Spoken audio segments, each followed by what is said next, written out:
Hello friend, आपका स्वागत है हमारे मामा भांजा आईएएस के यूट्यूब प्लेटफॉर्म पर। तो मैं आप लोगों को सतत विकास लक्ष्य पढ़ा रही थी, एसडीजी अर्थात सस्टेनेबल डेवलपमेंट गोल्स पढ़ा रही थी। उसका हम पढ़ेंगे सेकेंड लेक्चर। ठीक है, इस लेक्चर में आप लोगों को मैं ये पूरा टॉपिक कंप्लीट करवा दूंगी। तो आइए जानते हैं, मैंने आप लोगों को कहाँ तक फर्स्ट वाले लेक्चर में कहाँ तक पढ़ा दिया था वो बताती हूँ। तो मैंने आप लोगों को यहाँ तक पढ़ा दिया था कि जो हमारे सतत विकास लक्ष्य है उसको कौन सी संस्था के द्वारा या फिर कौन से कार्यक्रम के तहत लाया जाता है और कब लाया गया था, ये मैंने बता दिया था। एक बार आपको मैं फिर से बता देती। वर्ष 2015 में संयुक्त राष्ट्र महासभा अर्थात UNDP United Nation Development Programme की 70वीं बैठक हुई थी। कौन सी बैठक हुई थी? 70वीं बैठक में 2030 तक के लिए 17 लक्ष्य निर्धारित किए गए। किसके तहत? एसडीजी के तहत। याद रखना, एसडीजी को लाने वाला कौन है? संयुक्त राष्ट्र महासभा अर्थात यूनाइटेड नेशन डेवलपमेंट प्रोग्राम। इसके द्वारा 2015 में एक 70वीं बैठक की गई थी और 2030 तक जो 17 लक्ष्य निर्धारित किए गए उन्हें कंप्लीट करने का लक्ष्य लिया गया था या पर किया गया था। फिर मैंने बताया था 17 लक्ष्य ये बताया था जो कि हमें 2030 तक कंप्लीट करना है। फिर ये लक्ष्य कब से प्रारंभ हो गए थे पूरे विश्व में? तो 1 जनवरी 2016 से ये जो लक्ष्य है वो पूरे विश्व में लागू हो गए थे। फिर स्थानीकरण को अपनाने वाला पहला शहर कौन सा बताया था मैंने? भोपाल। तो स्थानीकरण को अपनाने वाला भारत का पहला शहर कौन सा है? भोपाल है।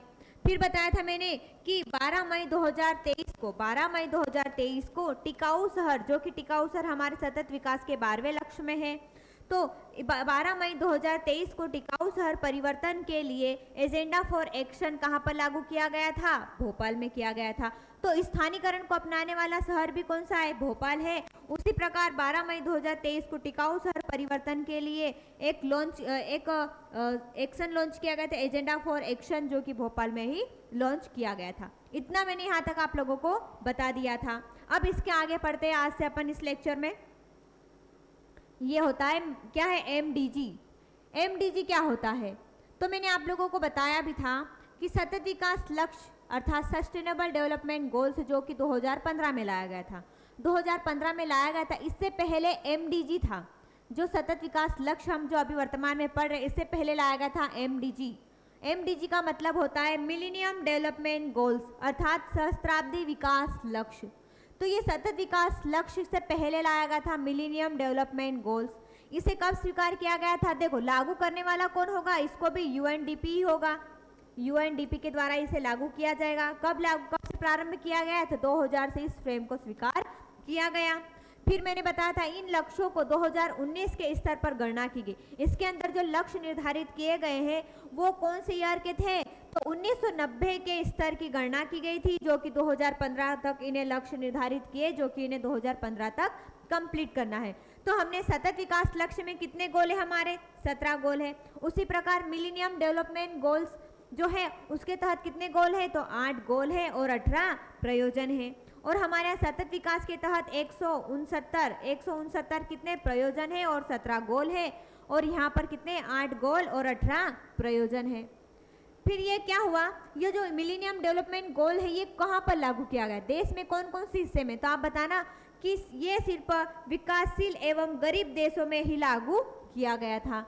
तो याद रखना, मिलेनियम डेवलपमेंट गोल्स इसका पूरा नाम है एमडीजी का। इसे 2000 में स्वीकार किया गया था। इसके तहत 8 लक्ष्य है और 18 प्रयोजन है, जो कि इन्हें 2015 तक कंप्लीट करना था।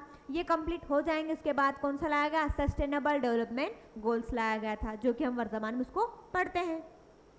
और ये कहाँ पर लागू किया गया था? विकासशील और गरीब देशों के लिए ही लाया गया था। यहाँ तक समझ में आ गया आपको मिलेनियम डेवलपमेंट? चलो आगे बढ़ते हैं। फिर अब पढ़ते हैं इनको लागू करने वाला। अभी मैंने आप लोगों को कितनी देर से पढ़ा है? एसडीजी और एमडीजी ये सभी चीज़ें पढ़ाई। तो अब इसको लागू करने वाला कौन है ना? इनको लागू करने वाला कौन है? यूएनडीपी अर्थात यूनाइटेड नेशन डेवलपमेंट प्रोग्राम। क्या है? यूनाइटेड नेशन डेवलपमेंट प्रोग्राम अर्थात संयुक्त राष्ट्र विकास कार्यक्रम। इसको ये एसडीजी 1 जनवरी 2016 को प्रभाव में आ गया था। और यूएनडीपी की निगरानी और संरक्षण में यह अगले 15 सालों तक क्या करेगा? काम करेगा। क्योंकि अभी क्या चल रहा है? 2025 चल रहा है, हमें तो 2030 तक कंप्लीट करना है। है ना, ये लक्ष्य 2030 तक करना है, तो अभी 25 चल रहा है। तो क्या हुआ कि ये जो यूएनडीपी है ये एमडीजी और एसडीजी को लागू करने वाला एक कार्यक्रम है, जिसके तहत एसडीजी अभी वर्तमान में चल रहा है, तो 15 सालों तक क्या करेगा, ये प्रभावी रहेगा अभी, तो है ना। फिर क्या हुआ, संयुक्त राष्ट्र की प्रमुख एसडीजी लक्ष्य प्राप्ति का कार्य करने वाली एक संस्था है जो विश्व के 170 देशों पर लक्ष्य प्राप्त करने के लिए निगरानी करेगी। जो यूएनडीपी है वो एसडीजी के तहत विश्व के 170 देशों पर क्या करेगी, निगरानी रखने का काम करेगी कि ये किस प्रकार से जो लक्ष्य है कंप्लीट कर रहे हैं, है ना। वैश्विक स्तर पर हमारे लक्ष्य 17 है, फिर आगे हम बताऊंगे हमारे भारत में कितने हैं और हमारे मध्य प्रदेश में कितने हैं। फिर आए यूएनडीपी का प्रमुख लक्ष्य इन देशों से गरीबी को खत्म करना है।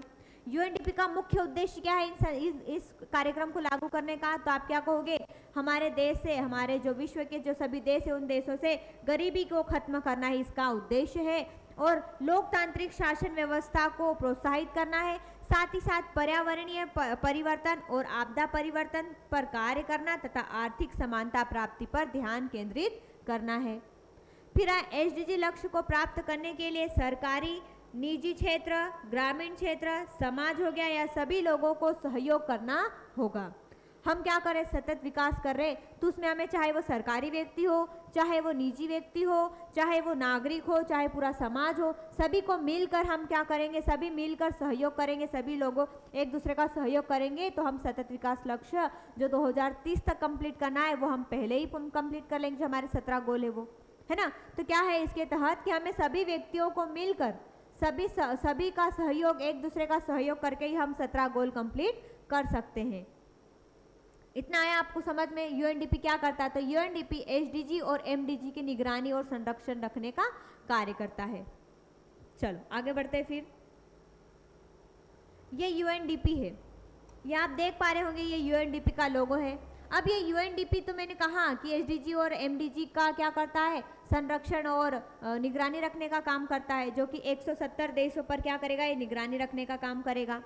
इसका गठन कब किया गया था, तो इसका गठन किया गया था 22 नवंबर 1965 में।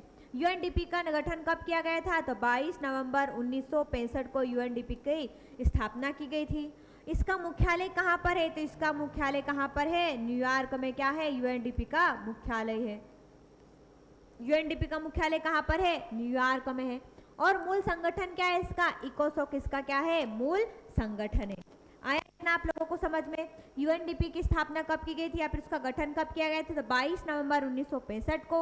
इसका मुख्यालय कहाँ पर है, न्यूयॉर्क शहर में। इसका मूल संगठन क्या है, तो इकोसोक क्या है इसका मूल संगठन है। चलो आगे बढ़ते हैं। फिर अब आपको मैं सतत विकास जो हम पढ़ रहे हैं उसकी विशेषताएं बताती हूँ। सतत विकास की विशेषताएं क्या होती, तो सतत विकास आर्थिक विकास के साथ ही साथ हमें सामाजिक विकास की एक प्रक्रिया है। मतलब हमें आर्थिक विकास तो करना ही है ना, आर्थिक विकास तो हमें करना ही, साथ ही साथ हमें क्या करना है, सामाजिक विकास भी करना है। तो याद रखना, सतत विकास आर्थिक विकास के साथ साथ सामाजिक विकास की एक क्या है, प्रक्रिया है। फिर सतत विकास की प्रक्रिया में आर्थिक, सामाजिक विकास, सामान्य परिवर्तन, पर्यावरणीय गुणवत्ता पर ध्यान दिया जाता है। मैंने आप लोगों को सतत विकास की परिभाषा बताई थी, क्या बताई थी, कि वर्तमान की आवश्यकताओं को ध्यान में रखते हुए, अर्थात वर्तमान की आवश्यकताओं को ध्यान में रखते हुए साथ ही साथ भविष्य की आवश्यकताओं को ध्यान में रखते हुए जो हम विकास करेंगे वो क्या कहलाता है, सतत विकास कहलाता। और विकास का मतलब ही होता है सकारात्मक परिवर्तन। तो क्या करना है हमें, यदि हम विकास कर रहे हैं, हमारा आर्थिक विकास कर रहे हैं, हम 17 गोल प्राप्त करने के लिए जो भी हम कार्य कर रहे हैं, तो उससे हमारे पर्यावरण को नुकसान ना हो। यदि हम बड़ी बड़ी फैक्ट्री, इंडस्ट्रियों का क्या करें, स्थापना करें, बड़ी बड़ी खदान खोद रहे हैं, तो इससे हमारे पर्यावरण को नुकसान ना होना चाहिए, पर्यावरण को नुकसान नहीं होना चाहिए। जैसे मान लेते हैं अपन एक फैक्ट्री खोलने के लिए जंगल काट रहे हैं, वहाँ पर फैक्ट्री खोलेंगे, तो वहाँ पे जंगल के जो जंगली जानवर है, जो वस्तु पेड़ पौधे वो कट रहे हैं, तो इससे क्या हो रहा है, पर्यावरण को नुकसान हो रहा है। तो हमें क्या करना है, पर्यावरण को नुकसान न करते हुए ही हमारा आर्थिक विकास करना है। मतलब कि जो चीज़ें वर्तमान में हमें प्राप्त हो रही है तो वो भविष्य के लिए भी तो रखना चाहिए ना। ऐसा ना हो कि हम सब पेड़ काट दें और वर्तमान में ऑक्सीजन ही न रहे, है ना, ऑक्सीजन हमें खरीद कर लेना पड़े। तो इससे अच्छा क्या है हमें, कि हमें आर्थिक विकास करना है परंतु सकारात्मक करना है, ना कि हम दूसरों को नुकसान पहुंचाकर हमारा आर्थिक विकास करें, ये अच्छा नहीं होता है ना। तो क्या है, सतत विकास की प्रक्रिया आर्थिक सामाजिक विकास सामान्य परिवर्तन पर्यावरणीय गुणवत्ता पर ध्यान दिया जाता है। फिर है सतत विकास की प्रक्रिया विकास का संबंध जीवन की गुणवत्ता से। मैंने कहा विकास का मतलब होता है सकारात्मक, मैंने बताया था विकास का मतलब सकारात्मक होता है। तो विकास हम सकारात्मक करें जिससे हमारे जीवन की गुणवत्ता पर सुधार हो, हमारे जीवन की गुणवत्ता में सुधार हो, न कि दूसरों को हानि पहुंचाकर हम विकास करें। तो ऐसा विकास क्या विकास कहलाता क्या? नहीं ना। तो हमें खुद को विकास तो करना है, साथ ही साथ आसपास की चीज़ें भी देखना चाहिए। जैसे मैंने अभी बताया आपको, पर्यावरण को संरक्षण देना है, पेड़ पौधे नहीं काटना है, ये सभी चीज़ें क्या है, इससे हमारा आर्थिक विकास होगा क्या? पेड़ पौधे हम काटेंगे तो, दूसरों का नुकसान करके हमारा अच्छा करेंगे तो ऐसा भी नहीं हो सकता। ठीक है, तो क्या है, सतत विकास की प्रक्रिया विकास का संबंध जीवन की गुणवत्ता से। सतत विकास की अवधारणा सामाजिक आर्थिक पर्यावरणीय उद्देश्यों में संतुलन स्थापित करना अपरिहार्य है तथा ताकि इनके उद्देश्य की पूर्ति आपस में टकराव ना हो, ना कि ऐसा हो कि पर्यावरण का नुकसान पहुंचा रहे, प्राकृतिक आपदाएं आ रही है ना। जो आप देख पा रहे हो प्राकृतिक आपदाएं आती है वो इसी कारण आती है, जो हम प्राकृतिक का नुकसान करते हैं तो समय उनसे उनका सामना करना पड़ता, फिर बाद में हमें बादल फटना, भूस्खलन होना, भूकंप आना, ये सभी चीज़ें क्या है, प्राकृतिक आपदाएं हैं। तो यदि हम प्रकृति को नुकसान पहुंचाएंगे तो प्रकृति भी हमको नुकसान पहुंचाएगी। तो क्या करना है हमें कि इनका उद्देश्य क्या है, मतलब हमें अच्छे विकास अच्छा करना है, सकारात्मक विकास करना है, ना कि ऐसा हो कि अपन इनकी पूर्ति करते जा रहे हैं और फिर वापस में उनमें टकराव हो, ऐसा नहीं हो सकता है ना। फिर सतत विकास में स्वतंत्रता, आत्मसम्मान और गरिमा के महत्व को स्वीकार किया जाता है तथा समानता का आदर्श भी सतत विकास का केंद्रीय तत्व है। आपको समझ में आया इतना मैंने क्या बताया, सतत विकास की विशेषताएं बताई, समझ में आ गई। चलो आगे बढ़ते हैं फिर। अब सतत विकास के मौलिक तत्व। सतत विकास के मौलिक तत्व है 5। सतत विकास के मौलिक तत्व कितने हैं? तो आप क्या कहोगे? 5 मौलिक तत्व है। 5 मौलिक तत्व कौन कौन से हैं? एक होता है समता, दूसरा है संयोजकता, तीसरा है समावेशिता, चौथा है विवेकपूर्णता और उपभोक्तावादी। तो आप देखते हो कि समता का मतलब होता है समान, सभी क्या है? समान। संयोजकता मतलब होता है जोड़ना, संयोजकता मतलब जोड़ना होता है। फिर समावेशिता मतलब छुआछूत, छुआछूत नहीं। और विवेकपूर्णता मतलब अपनी बुद्धि का प्रयोग करना, अपनी बुद्धि का प्रयोग करना। और उपभोक्तावादी, दूसरों पर उपभोक्तावादी। तो क्या होता है, इसको मैं आपको ऐसे याद करवाती कि समानता, सभी समान होंगे है ना, सभी व्यक्ति क्या होंगे? समान होंगे, तो वो आपस में सब व्यक्तियों को साथ में जोड़ेंगे। सभी व्यक्ति समान होंगे तो आपस में सबको जोड़ेंगे, आपस में जोड़ेंगे तो बिना छुआछूत के, मतलब बिना किसी भेदभाव के, है ना, आपस में जोड़ लिया, बिना किसी भेदभाव के जोड़ा तो अपने स्व विवेक का प्रयोग किया, मतलब अपने दिमाग का प्रयोग किया। दिमाग का प्रयोग करेंगे तो उपभोक्तावादी बनेंगे। इस प्रकार से याद कर सकते हैं आप। आए समझ में? समता, संयोजकता, समावेशिता, विवेकपूर्णता और उपभोक्तावादी। चलो ये है सतत विकास के 5 मौलिक तत्व है। अब आता है समावेशिता। समावेशिता शब्द पहली बार कहाँ दिया गया था? तो याद रखना, समावेशी विकास या समावेशी शब्द, तो क्या है, समावेशी शब्द पहली बार वर्ष 2000 में चर्चा में आया था। जैसे मैंने आप लोगों को बताया था एमडीजी भी 2000 में आया था, 2000 में इसको लाया गया था। वैसे ही जो समावेशी विकास हम कहते हैं वो शब्द पहली बार 2000 में चर्चा में आया था। ये कहाँ पर चर्चा में आया था, कहाँ पर ऐसा लिखा हुआ था? याद रखना, नानक काकवानी और अर्नेस्टो एम पार्निया का एक लेख था जिसका नाम था what is pro poor growth. What is pro poor growth में पहली बार समावेशी विकास शब्द का उल्लेख किया गया था। समावेशी शब्द कब लाया गया था? तो आप क्या कहोगे? 2000 में।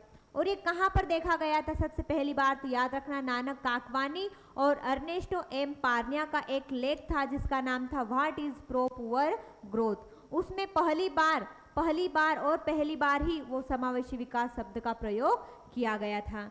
हालांकि इस लेख में उन्होंने केवल एक ही बार समावेशी शब्द का इस्तेमाल किया था।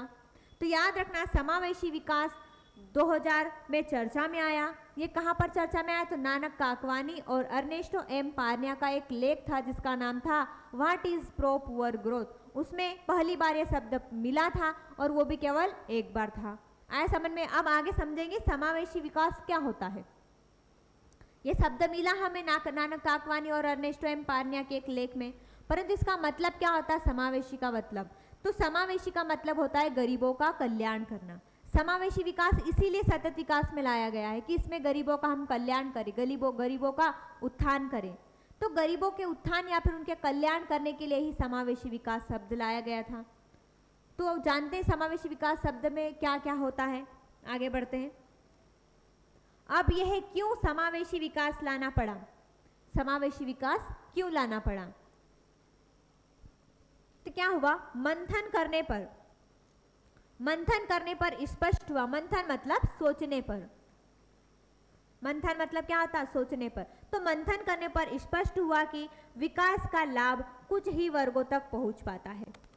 सरकार के द्वारा योजना निकाली या सरकार के द्वारा जो भी नागरिकों के लिए सुविधा प्रदान की जा रही है, तो वो क्या होता है? मंथन करने पर स्पष्ट हुआ कि विकास का लाभ कुछ ही वर्गों तक पहुंच पाता। सरकार के द्वारा जो भी योजना निकाली जाती वो कुछ ही वर्गों तक पहुंच पाती है, कुछ ही वर्गों तक पहुंच पाती। समाज के निम्न वर्ग का विकास लाभ मतलब समाज के निम्न वर्ग तक विकास का लाभ नहीं पहुंच पाता। निम्न वर्ग मतलब दूर दराज क्षेत्र में रहने वाले, ज्यादातर जनजातीय क्षेत्र। तो क्या हुआ कि मंथन करने पर हमें स्पष्ट हुआ कि जो विकास किया जा रहा है सरकार के द्वारा वो कुछ ही वर्गों तक पहुंच पाता और कुछ ऐसे वर्ग है जो निम्न वर्ग तक है जहां तक विकास का लाभ पहुंच नहीं पाता है। तो उन तक भी क्या करना? उनको भी हमारी जो मुख्य धारा की श्रेणी में लाना है। तो इसलिए हमने क्या लाया? समावेशी विकास। समावेशी विकास का मतलब ही होता है गरीबों का कल्याण करना, गरीबों का उत्थान करना। तो याद रखना कि समाज के निम्न वर्ग का विकास कुछ ही वर्गों तक पहुंच पाता या फिर कहीं कहीं पहुंच ही नहीं पाता है।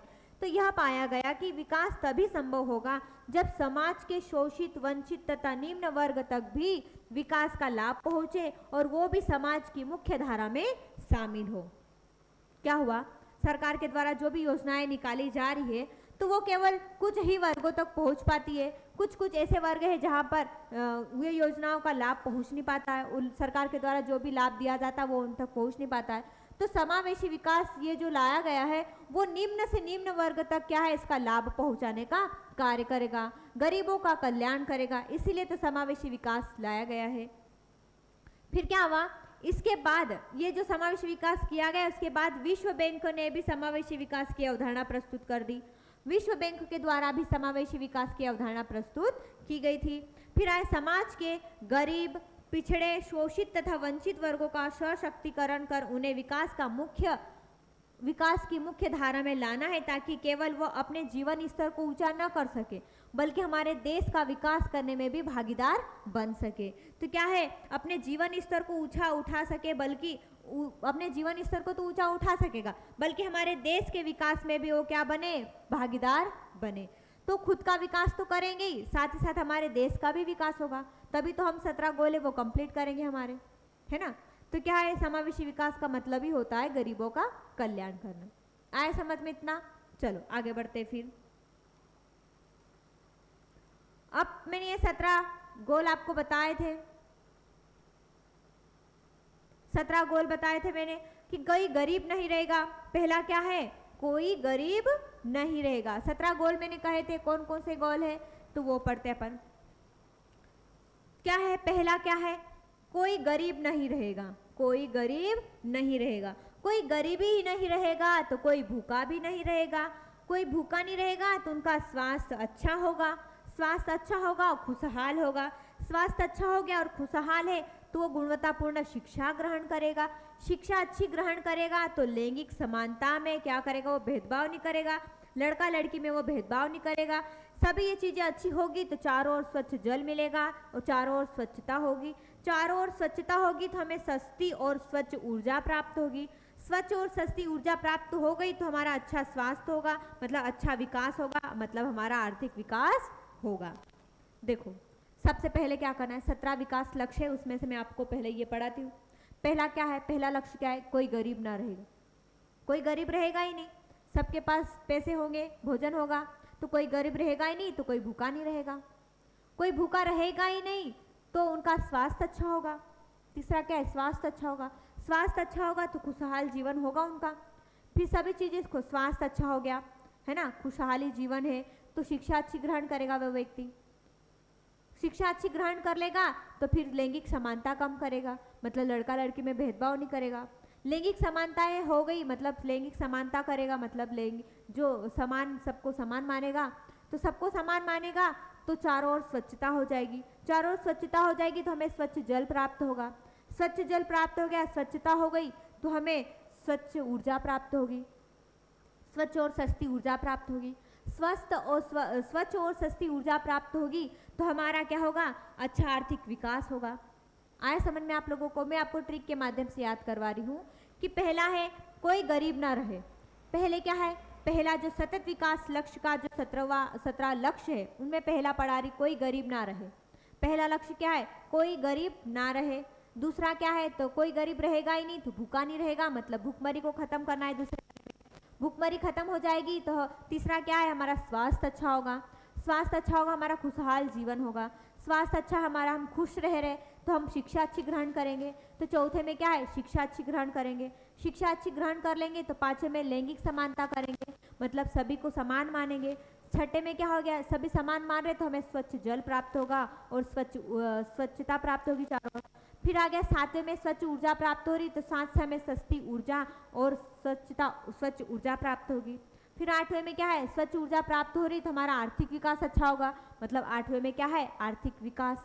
अच्छा काम करेंगे तो हमारा अच्छा आर्थिक विकास होगा, है ना। ये इतने 8 लक्ष्य है जो मैंने आपको बताया, आपको याद हो गए होंगे, है ना। चलो फिर 8वें के बाद आगे बढ़ते हैं।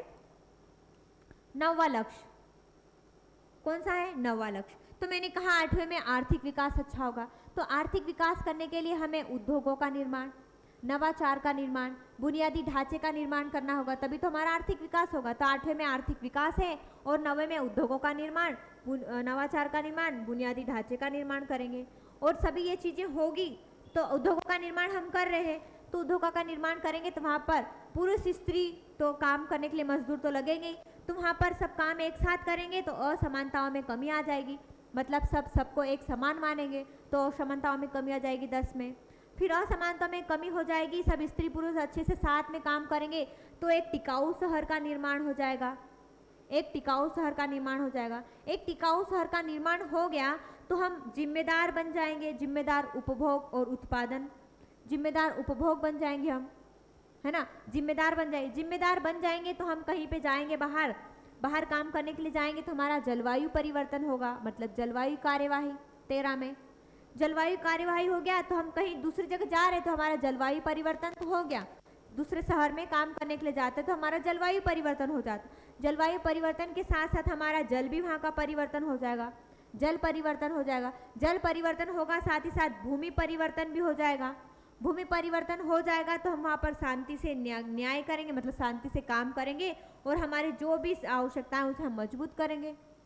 सभी आवश्यकताएं मजबूत कर दिए तो हमारे लक्ष्य पूरे हो जाएंगे, मतलब साझेदारी हो जाएगी। आया समझ में आप लोगों को? मैंने ट्रिक से बताया।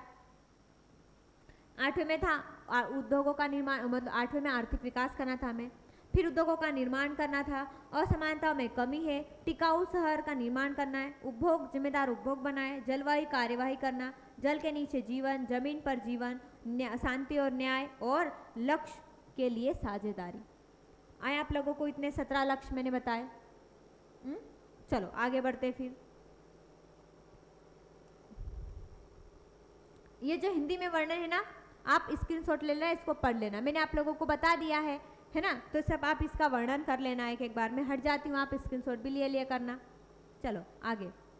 ये बच्चा 8वां, ये यहाँ से बताया था, फिर ये है, ठीक है। अब पढ़ते भारत और सतत विकास लक्ष्य। भारत और सतत विकास लक्ष्य क्या है, उसमें क्या है वो पढ़ते हैं। तो भारत और सतत विकास लक्ष्य, हमारे यहाँ पर सतत विकास लक्ष्य, भारत में सतत विकास लक्ष्य कितने हैं वो पढ़ेंगे। तो भारत में सतत विकास लक्ष्य, हम वैश्विक स्तर पर सतत विकास लक्ष्य कितने, हमारे 17 गोल है। वैश्विक स्तर पर हमारे गोल कितने हैं? 17 है। परंतु जब हम भारत की बात करेंगे किसकी? जब हमारे देश की बात करेंगे तो हमारे लक्ष्य कितने हो जाएंगे? 16 हो जाएंगे। ये कैसे 16 लक्ष्य हो रहे हैं? क्योंकि 17 जो 17वां लक्ष्य है, जब आप पढ़ोगे 17वां लक्ष्य क्या है? वैश्विक स्तर पर भागीदारी का है। तो विश्व स्तर पर भागीदारी करेंगे तो वो वैश्विक स्तर पर करेंगे तो विश्व के देशों के साथ भागीदारी करना है, पार्टनरशिप, है ना। तो क्या करना है हमें कि विश्व स्तर पर भागीदारी। तो ये 17वां लक्ष्य हमारे भारत की बात कर रहे, तो हम भारत की बात में विश्व कहाँ से बीच में ला रहे? तो हमें क्या करना है? 17वां लक्ष्य कंप्लीट, मतलब 17वां लक्ष्य क्या है वो हमारे भारत में नहीं गिना जाएगा, क्योंकि ये विश्व स्तर का है, पूरे विश्व मिलकर पार्टनरशिप की बात कर रहे हैं। तो हमारे भारत की बात करें तो हम केवल हमारे देश की बात करें तो ये लक्ष्य हम हटा देंगे, मतलब हमारे यहाँ कितने लक्ष्य? 16 लक्ष्य निर्धारित करना है हमें। पढ़ते आइए। भारत सतत विकास लक्ष्य का एक राष्ट्रीय नैतिक उद्देश्य बन गया है। क्या है कि भारत का सतत विकास लक्ष्य एक क्या बन गया? राष्ट्रीय नैतिक उद्देश्य बन गया है, जिसका उद्देश्य देश की सामाजिक आर्थिक परिस्थितियों में सुधार कर विकास की गति को बेहतर बनाना है। फिर मैंने कहा आप लोगों को कि हमारे यहाँ पर 17 लक्ष्य न होकर कितने लक्ष्य है? 16 लक्ष्य में करना है, क्योंकि 17वां लक्ष्य है भागीदारी, वैश्विक भागीदारी की बात चल रही है, मतलब पार्टनरशिप की बात चल रही है विश्व स्तर पर। तो हमारे इस भारत के सतत विकास लक्ष्य में निम्न मुख्य अंश हमें प्राप्त करना है, मतलब कि भारत में हम 16 लक्ष्य तो प्राप्त करेंगे, 16 लक्ष्य तो हम प्राप्त कर रहे हैं, साथ ही साथ हमें सबसे ज़्यादा किस पे ध्यान देना है वो बात चल। तो भारत में हमें 17 लक्ष्य में से 16 लक्ष्य कंप्लीट करना है, परंतु हमारे मध्य प्रदेश भारत में सबसे ज़्यादा हम किस पे ध्यान केंद्रित करें वो पढ़ते। सामाजिक उत्थान, समाज का उत्थान करने के लिए उस पर हमारा ज़्यादा ध्यान केंद्रित होना चाहिए। आर्थिक विकास पर होना चाहिए, आर्थिक विकास करना चाहिए, साथ ही साथ पर्यावरण का संरक्षण करना चाहिए और आधिकारिक एवं राजनीतिक सुधार करना चाहिए। इन पर हमें ज़्यादा ध्यान केंद्रित करना होगा। कौन कौन सा हो गया? सामाजिक उत्थान, आर्थिक प्रगति, पर्यावरणीय संरक्षण और आधिकारिक राजनीतिक सुधार। आया समझ में? तो ये हमारे भारत में इस पर हम ज़्यादा जोर देना है सतत विकास में। अब रैंक की बात कर लेते हैं। अब हमारे भारत की रैंक 2024 में हमारे भारत की रैंक थी 12वीं। 2024 में सतत विकास में हमारे देश की रैंक थी 112वीं। क्या है? इंडिया इंडेक्स अर्थात एसडीजी इंडिया इंडेक्स कौन जारी करता है? तो आपको मैं आगे बताऊंगी। ये नीति आयोग के द्वारा सूचकांक जारी किया जाता है। तो एसडीजी इंडेक्स में भारत की रैंक कितनी थी? 112वीं। कब? 2024 में। 2024 में भारत की रैंक थी 112वीं। कितने देशों के अंतर्गत? 166 देशों के अंतर्गत हमारे देश की रैंक कितनी थी? 112वीं थी। परंतु वर्तमान में कितनी रैंक है हमारी? वर्तमान में 99वीं रैंक है। वर्तमान में हमारे भारत की रैंक कितनी है? 99वीं है। मतलब 2025 की बात कर रहे हैं, 2025 में हमारे भारत की रैंक कितनी है? 99वीं है। और कितने देशों के अंतर्गत? 167 देशों के अंतर्गत हमारे देश की रैंक कितनी है? 99वीं। तो यहाँ चलो यहाँ बताती आप लोगों को मैं भारत की रैंक 2024 की बात करते अपन, 2024 की बात करते और 2025 की। तो भारत की रैंक 2024 में कितनी थी? 112वीं रैंक थी। कितने देशों के अंतर्गत? 166 देशों के अंतर्गत। 166 देशों के अंतर्गत हमारे भारत की रैंक थी 112वीं। और हमारे भारत की रैंक 2025 में कितनी है? 99वीं रैंक है। कितने देशों के अंतर्गत? 167 देशों के अंतर्गत हमारे भारत देश की रैंक कितनी है? ये रैंक की बात चल रही है ना। रैंक कितनी? 99वीं रैंक है। फिर ये लाइन आप काट देना, इसको इस पे मत ध्यान देना, इसका स्कोर गलत है ना यहाँ पर थोड़ा सा। फिर क्या हुआ? अब हम हमारे भारत का स्कोर जानते हैं। भारत का स्कोर की बात चलती है तो स्कोर में तो हमारे जो नीति आयोग है, हमारे यहाँ रिपोर्ट कौन प्रस्तुत करता है? सूचकांक नीति आयोग के द्वारा प्रस्तुत की जाती। तो अभी तक हमारे भारत में 3 रिपोर्ट प्रस्तुत की गई, चौथी भी प्रस्तुत की गई, उसके बारे में भी जानेंगे। परंतु हमारे भारत में अभी तक हमारे भारत में स्कोर की जो रैंक है नीति आयोग के द्वारा जारी की जाती वो केवल 3 की गई है। 3 कौन कौन सी हो गई है? एक 2018 में तो हमारे भारत में नीति आयोग के द्वारा सूचकांक जारी किया गया था। फर्स्ट वाला कब किया गया था? 2018 में। दूसरा किया गया था 19-20 में, 2019-20 में। और तीसरी रिपोर्ट प्रस्तुत की गई थी 20-21 में। कौन सी तीसरी रिपोर्ट? और चौथी रिपोर्ट अभी प्रस्तुत की गई 2023-24 में। तो याद रखना कि एसडीजी इंडेक्स हमारे भारत में 3 रिपोर्ट प्रस्तुत की गई, अर्थात मान लेते हैं अभी वर्तमान की भी गिने तो 4 रिपोर्ट प्रस्तुत कर दी। सबसे पहली रिपोर्ट कब प्रस्तुत की थी? 2018 में। उस समय हमारे भारत की रैंक कितनी थी? 57। 2018 में जब भारत की स्कोर, भारत का स्कोर कितना था 2018 में जब फर्स्ट रिपोर्ट प्रस्तुत की गई थी? तो 57 हमारा स्कोर था। फिर 2019-20 में जब रिपोर्ट प्रस्तुत की गई थी तो उस समय हमारा स्कोर कितना था? 66 था। उस समय हमारा स्कोर कितना था? 66 था। फिर 2021-22 की बात आई तीसरी रिपोर्ट की, तो उस समय हमारा भारत का स्कोर कितना था? 66। मतलब यहाँ पर 6 अंकों की क्या हो गई थी? वृद्धि हो गई थी। 6 अंकों की वृद्धि कब से कब तक हुई? 2019-20 में 66 थे और 20-21 की बात आई तब 66 हो गए, मतलब 6 अंकों की वृद्धि हो गई थी। फिर बाद में वर्तमान में 23-24 का स्कोर कितना है हमारे यहाँ पर? 71। वर्तमान का स्कोर कितना है? 71 है। और रैंक कितनी हमारी वर्तमान में? 99 रैंक है। और स्कोर कितना है? 71। स्कोर कितना है? 71 है। आए समझ में आप लोगों को? तो याद रखना कि हमारे भारत में जो सूचकांक जारी वो नीति आयोग के द्वारा जारी किया जाता है। उसमें सबसे उसने रिपोर्ट प्रस्तुत की थी 2018 में, जिसका स्कोर कितना था? 57 था। फिर बाद में उसने 18-19 में दूसरा स्कोर जारी दूसरी रिपोर्ट जारी की, उसमें उसका स्कोर था 66 था। फिर बाद में 20-21 में तीसरी रिपोर्ट प्रस्तुत की, उसमें इसका स्कोर कितना था? 66 था। मतलब 19 से 20 तक जो स्कोर था वो 60 अंकों का उसमें वृद्धि हो गई। फिर बाद में वर्तमान में 23-24 की बात करते हैं तो हमारा स्कोर कितना है? 71 हमारा क्या है? स्कोर हो गया। तो वर्तमान में याद रखना हमारा भारत का स्कोर कितना है? 71 है। और रैंक कितनी है? 99 रैंक है। आया समझ में आप लोगों को यहाँ तक? फिर क्या हुआ? उत्पादन, उपभोग और पर्यावरणीय जलवायु परिवर्तन के लिए लक्ष्य हासिल कर चुका है। हमारा भारत है वो उत्पादन, उपभोग और पर्यावरणीय जलवायु परिवर्तन, उत्पादन उपभोग कौन सा था? ये 12वां। और पर्यावरणीय जलवायु परिवर्तन के लिए लक्ष्य हासिल कर चुका है। ये हमारा 12वां लक्ष्य भारत ने हासिल कर लिया है, अचीव कर लिया है। चलो अब मैं बताती हूँ आप लोगों को नीति आयोग। मैंने कहा था आप लोगों को कि जो हमारे यहाँ पर इंडेक्स जारी करता है वो करता है नीति आयोग के द्वारा किया जाता है। तो नीति आयोग अर्थात एसडीजी इंडिया इंडेक्स प्रत्येक राज्य या केंद्र शासित प्रदेशों में के लिए 16 एसडीजी लक्ष्यवार प्राप्त किए। मैंने कहा आप लोगों को कि हमारे यहाँ पर 17 लक्ष्य है। विश्व स्तर की बात आती है ना? विश्व स्तर की बात आती है 17 लक्ष्य। और जब हमारे भारत की बात आएगी तो कितने लक्ष्य हो जाएंगे? भारत की बात आई तो 16, क्योंकि 17वां लक्ष्य हमारे यहाँ पर नहीं है। वो क्यों है, क्यों नहीं है? वो तो वैश्विक भागीदारी है, अर्थात वर्ल्ड पार्टनरशिप की बात चल रही है, तो उसमें हमारा देश थोड़ी आएगा। मतलब जब विश्व की बात होगी तो हमारा देश भी आएगा, पर हम केवल हमारे भारत की बात करें तो उसमें हमारे जो लक्ष्य कितने आएंगे? 16 लक्ष्य आएंगे।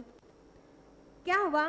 फिर आगे चलते हैं। ये स्कोर 0 से 100 के बीच होते हैं और यदि कोई राज्य या केंद्र शासित प्रदेश क्षेत्र 100 का स्कोर प्राप्त करता है तो यह दर्शाता है कि उसे 2030 के अनुसार अपने लक्ष्य हासिल कर लिए। मतलब क्या है मैं आपको अभी बताती हूँ। 4 श्रेणी में बांटा गया है एसडीजी इंडेक्स को। 4 श्रेणी कौन कौन सी है? सबसे पहले तो आप जानो मैं ऐसा क्यों बोल रही हूँ कि राज्य और केंद्र शासित प्रदेश, कि क्या है हमारे राज्य और केंद्र, हमारे भारत में क्या राज्य है और केंद्र शासित प्रदेश है। राज्य 28 है और केंद्र शासित प्रदेश 8 है। तो इनके द्वारा यदि कोई इनमें राज्य में है, यहाँ पर केंद्र में हो, इनके द्वारा यदि इनका स्कोर कितना 0 से 49 तक इनका यदि स्कोर हो गया है ना, इनका स्कोर 0 से 49 तक हो गया तो वो कौन सी श्रेणी में आएगा? एस्पिरेंट की श्रेणी में आएगा। यदि केंद्र शासित प्रदेश या फिर राज्य के द्वारा एसडीजी के तहत इतना स्कोर 0 से 49 तक स्कोर हासिल कर लेता है वो केवल एस्पिरेंट की श्रेणी में आता है। और यदि केंद्र शासित प्रदेश या फिर राज्य यदि उसका स्कोर 50 से 64 के बीच में हो तो वो परफॉर्मर की श्रेणी में आएगा। कौन सी श्रेणी में आएगा? परफॉर्मर की श्रेणी में आएगा। फिर बाद में यदि कोई केंद्र शासित प्रदेश या राज्य यदि वो 65 से 99 के बीच में हो तो वो फ्रंट रनर की श्रेणी में आएगा। तो आपने बताना हमारा भारत कौन सी श्रेणी में आता है? हमारा जो भारत है वो कौन सी श्रेणी में आता है, तो हमारे भारत का स्कोर कितना है, 71 है। कौन सी श्रेणी में आएगा, फ्रंट रनर। फ्रंट रनर का मतलब होता है सबसे आगे चलने वाला, तो हमारा भारत क्या है, फ्रंट रनर की श्रेणी में आ गया है। फिर यदि किसी राज्य सरकार या फिर केंद्र शासित प्रदेश के द्वारा उसका स्कोर 100 हासिल कर लिया किसी का, तो यदि उसको क्या है, अचीव कहेंगे। यदि किसी का स्कोर कितना हो गया, 100 हो गया, तो उसे हम क्या कहेंगे, अचीव। जिसने 2030 तक जो हमें लक्ष्य कंप्लीट करना था उसने पहले ही कर लिए, उसको हम कहेंगे अचीवर। आए समझ में आप लोगों को। चलो, राज्य में इसके अनुसार कितने, 4 श्रेणी में बांटा गया, जो हमने कहा 0 से 49 हो तो एस्पिरेंट, 0 से 49 यदि किसी का स्कोर हो तो वो 0 से 49 हो तो वो एस्पिरेंट कहलाता है, जिसका कलर कौन सा होता है, रेड कलर होता है। और यदि कोई राज्य सरकार या केंद्र शासित प्रदेश उसका स्कोर 50 से 64 के मध्य कर लेता है तो वो परफॉर्मर की श्रेणी में आता है, उसका कलर होता है येलो। और यदि कोई केंद्र शासित प्रदेश या राज्य सरकार 65 से 99 के मध्य होता है तो वह फ्रंट रनर की श्रेणी में आता है, जिसका कलर होता है ग्रीन होता है। और यदि कोई राज्य सरकार या केंद्र सरकार 100 तक अपना स्कोर हासिल कर लेता है तो वो अचीवर कहलाता है, अर्थात उसने लक्ष्य प्राप्त कर लिया कहलाता है। आया समझ में इतना। चलो आगे बढ़ते हैं फिर बाद में। ये मैंने अभी आपको बताया कि नीति आयोग के द्वारा 3 रिपोर्ट प्रस्तुत की गई थी। एक 18 में प्रस्तुत की गई थी, दूसरी 19-20 में, और तीसरी की गई थी 20-21 में, और अभी वर्तमान की चौथी रिपोर्ट है। तो यहाँ मैं आप लोगों को एक बार बता देती हूँ कि क्या हुआ था कि 2018 में जब भारत सरकार के द्वारा भारत में नीति आयोग के द्वारा एक रिपोर्ट प्रस्तुत की गई थी। कब, 2018 में। तो उस समय उसका स्कोर कितना था, 57 था। फिर बाद में दूसरी रिपोर्ट प्रस्तुत की गई थी 2019-20 में। 2019-20 में रिपोर्ट प्रस्तुत की गई थी, उसका स्कोर कितना था, 60 था। फिर तीसरी रिपोर्ट प्रस्तुत की गई थी 2020-21 में प्रस्तुत की गई थी, उसका स्कोर कितना था, 66। 30 में 6 अंकों का सुधार हुआ। तो यहाँ पर क्या कह रहे हैं, देश के समग्र एसडीजी स्कोर में 6 अंकों का सुधार हुआ था, मतलब 6 अंकों का सुधार हुआ था जब ये 3 रिपोर्ट प्रस्तुत की गई थी, उस समय की बात चल रही। परंतु वर्तमान में भी रिपोर्ट प्रस्तुत की गई, कौन सी, 23-24 की वर्तमान में रिपोर्ट प्रस्तुत की गई, जिसका स्कोर कितना है, 71 है। जो हमारा देश है, हमारा भारत देश है, वो कौन सी श्रेणी में आता है, फ्रंट रनर की श्रेणी में आता है ना। मैंने बताया ना कि हमारा भारत है वो कौन सी श्रेणी में आता है, फ्रंट रनर की श्रेणी में आता है। फिर वर्ष 2019-20 में 21 के बीच 66 हो गए थे, ये मैंने आप लोगों को यहाँ बता दिया।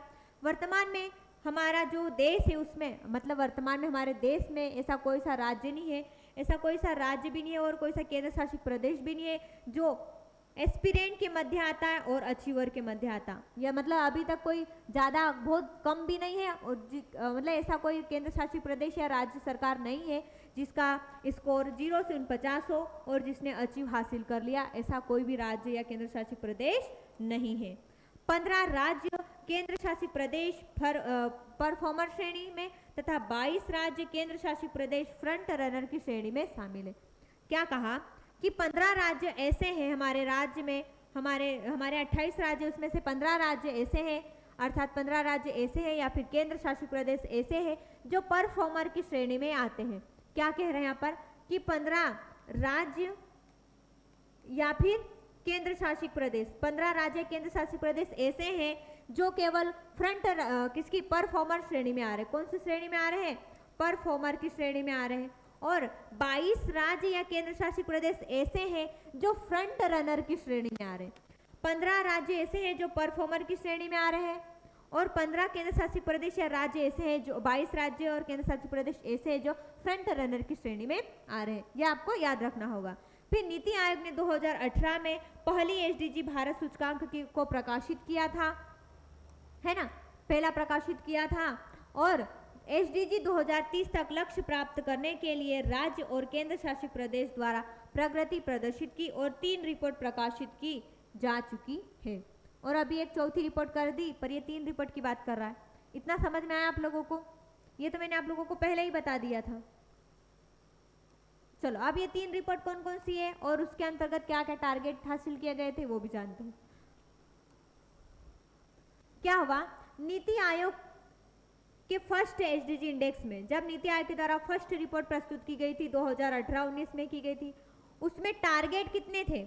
उसमें टारगेट कितने थे? 39 टारगेट और 62 संकेतों के साथ 13 लक्ष्य को शामिल किया गया था। तो याद रखना, जब हमारे भारत में फर्स्ट रिपोर्ट प्रस्तुत की गई थी उस समय टारगेट कितने थे? 39 थे और 62 संकेत थे और 13 लक्ष्य शामिल किए गए। किसके तहत? एसडीजी इंडेक्स की, एसडीजी जो इंडेक्स है फर्स्ट वाला, उसके तहत।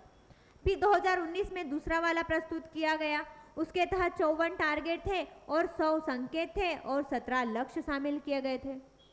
फिर जब तीसरी रिपोर्ट प्रस्तुत की गई भारत के द्वारा, तो उसमें 2021-22 में इसको प्रस्तुत की गई थी, उसमें 70 टारगेट थे, 17 लक्ष्य थे और 115 क्या थे? संकेत थे। फिर क्या हुआ? जब 2023-24 की बात आती है, 2023-24 की जब तीसरी रिपोर्ट प्रस्तुत की गई थी, तीसरी रिपोर्ट प्रस्तुत कब की गई थी? 2021-22 में। तो 2020-21 में सबसे ऐसा कौन सा राज्य था हमारे भारत में, ऐसा कौन सा राज्य है जो 2021 में सबसे आगे चल रहा था? तो हमारे 2021 बाद मतलब तीसरी रिपोर्ट की बात करते हैं, उसमें सबसे पहले सबसे फर्स्ट पर कौन सा राज्य था?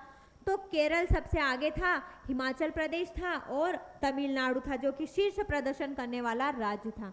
तो याद रखना, जब भारत सरकार के द्वारा या फिर नीति आयोग के द्वारा 3 रिपोर्ट प्रस्तुत की गई थी, तो तीसरी रिपोर्ट में सबसे शीर्ष स्थान पर सबसे आगे कौन सा राज्य चल रहा था? आप क्या कहोगे? केरल, हिमाचल प्रदेश और तमिलनाडु, ये 3 ऐसे राज्य थे जो सबसे आगे चल रहे थे। फिर बाद में नीति आयोग के द्वारा चौथी रिपोर्ट प्रस्तुत की गई 23-24 की, उसमें सबसे पहले भी कौन था? केरल था। साथ ही साथ उसमें उत्तराखंड भी था। तो केरल और उत्तराखंड दोनों फर्स्ट स्थान पर थे और इनको दोनों को संयुक्त रूप से माना जाता, और तमिलनाडु दूसरे स्थान पर था, और बिहार, झारखंड और नागालैंड ये क्या है? सबसे कम स्कोर वाले थे। तो याद रखना, जब 2021 की बात कर रहे हैं, अर्थात एसडीजी की तीसरी रिपोर्ट के तहत सबसे शीर्ष प्रदर्शन करने वाला राज्य कौन सा था? केरल, हिमाचल प्रदेश और तमिलनाडु, ये 3 थे। फिर बाद में 24 वाली रिपोर्ट प्रस्तुत की गई, 23-24 की रिपोर्ट प्रस्तुत की गई, उसमें शीर्ष प्रदर्शन करने वाला कौन है सबसे ज़्यादा? तो आप क्या बताओगे? केरल और उत्तराखंड दोनों को संयुक्त रूप से गिना जाता है, और तमिलनाडु दूसरे स्थान पर है। और सबसे कम प्रदर्शन करने वाले कौन है? बिहार, झारखंड और नागालैंड, ये सबसे कम स्कोर प्राप्त करने वाले होते हैं। और आकांक्षी राज्य, मतलब वो आकांक्षी राज्य कौन कौन से हैं? एस्पिरेंट कहते हैं उसको। तो क्या है? बिहार, झारखंड और असम, ये 3 क्या है? आकांक्षी राज्य अर्थात एस्पिरेंट है, मतलब अभी केवल ये भाग ही ले रहे हैं। आया समझ में आप लोगों को कितना? चलो आगे बढ़ते हैं। फिर अब ये 23-24 की रिपोर्ट है, उसको पढ़ लेते हैं अपन। मैंने आप लोगों को कहा 3 रिपोर्ट तो बता दी थी, कौन कौन सी? 18, 19, 20 और 20-21 की। अब पढ़ते हैं 23-24 की रिपोर्ट में क्या कहा गया कि नीति आयोग ने 22 जुलाई 2024 को सतत विकास लक्ष्य पर राष्ट्रीय तथा उपराष्ट्रीय प्रगति को मापने के लिए एसडीजी इंडिया इंडेक्स 23-24 का चौथा संस्करण जारी किया। तो याद रखना कि एसडीजी इंडिया इंडेक्स चौथा संस्करण कब जारी किया गया था? तो 22 जुलाई 2024 को एसडीजी इंडिया इंडेक्स का चौथा संस्करण जारी किया गया था। तो एसडीजी इंडिया इंडेक्स का चौथा संस्करण कब जारी किया गया था? तो आप क्या कहोगे? 22 जुलाई 2024 को एसडीजी इंडिया इंडेक्स का चौथा संस्करण जारी किया गया था। फिर इसको जारी करने वाला कौन है? मैंने कहा था आप लोगों को, हाँ, नीति आयोग के द्वारा इसे जारी किया जाता, परंतु नीति आयोग में भी कौन जारी करता? तो याद रखना, इस इंडेक्स को नीति आयोग के उपाध्यक्ष, जिनका नाम है श्री सुमन बेरी, और इनके जो सीईओ है जिनका नाम है श्री वीवीआर, क्या है? श्री बीवीआर सुब्रमण्यम की मौजूद के मतलब वो शामिल हो गए, उनके द्वारा इन्हें लॉन्च किया गया। नीति आयोग के उपाध्यक्ष का नाम है श्री सुमन बेरी, और साथ ही साथ उनके सीईओ जिनका नाम है श्री बीवीआर सुब्रमण्यम, इनके सहयोग से ही नीति आयोग का चौथा संस्करण जारी किया गया। भारत का स्कोर 2019 में 66 था और 2021 में 66 हो गया था, और वर्तमान में स्कोर कितना है इसका? 71 इसका स्कोर है। हमारे यहाँ सबसे पहले अभी 2023-24 की बात करें अपन, तो सबसे पहले केरल और उत्तराखंड है, दोनों को संयुक्त रूप से गिना जाता है। तमिलनाडु दूसरे स्थान पर है, तीसरे स्थान पर बिहार है। बिहार, झारखंड और नागालैंड ये सबसे कम स्कोर वाले हैं। आया समझ में आप लोगों को इतना? चलो, तो बस इतना याद रखना, एसडीजी इंडिया इंडेक्स 2023-24 की कब लॉन्च किया गया था? 22 जुलाई 2024 को। और ये इसके द्वारा किसके द्वारा लॉन्च किया गया था? नीति आयोग के उपाध्यक्ष श्री सुमन बेरी और उनके सीईओ कौन था? श्री वीवीआर सुब्रमण्यम के द्वारा लॉन्च किया गया था। अब ये क्या है, हम यहाँ करते हैं कि एक लेक्चर और बना ही लेते हैं, ठीक है, एक लेक्चर और हम कर ही लेते हैं, क्योंकि मध्य प्रदेश का हमें पढ़ना है। इतनी देर हम भारत का पढ़ रहे थे, अब मध्य प्रदेश का, तो लेक्चर जो है हमारा बड़ा हो जाएगा। तो क्या करते हैं, वह सतत विकास लक्ष्य में मध्य प्रदेश की प्रगति हम एक लेक्चर में कल कंप्लीट कर देंगे, ठीक है। तो हम ये मध्य प्रदेश की जो सतत विकास पढ़ेंगे मध्य प्रदेश के अंतर्गत, ये हम एक लेक्चर इसका और बना लेंगे, तो हमारे 3 लेक्चर में ये जो हमारा सतत विकास है वो कंप्लीट हो जाएगा, ठीक है। तो आज के लिए बस इतना ही, धन्यवाद। और आपको मेरा वीडियो अच्छा लगे तो लाइक शेयर एंड सब्सक्राइब जरूर करें, धन्यवाद।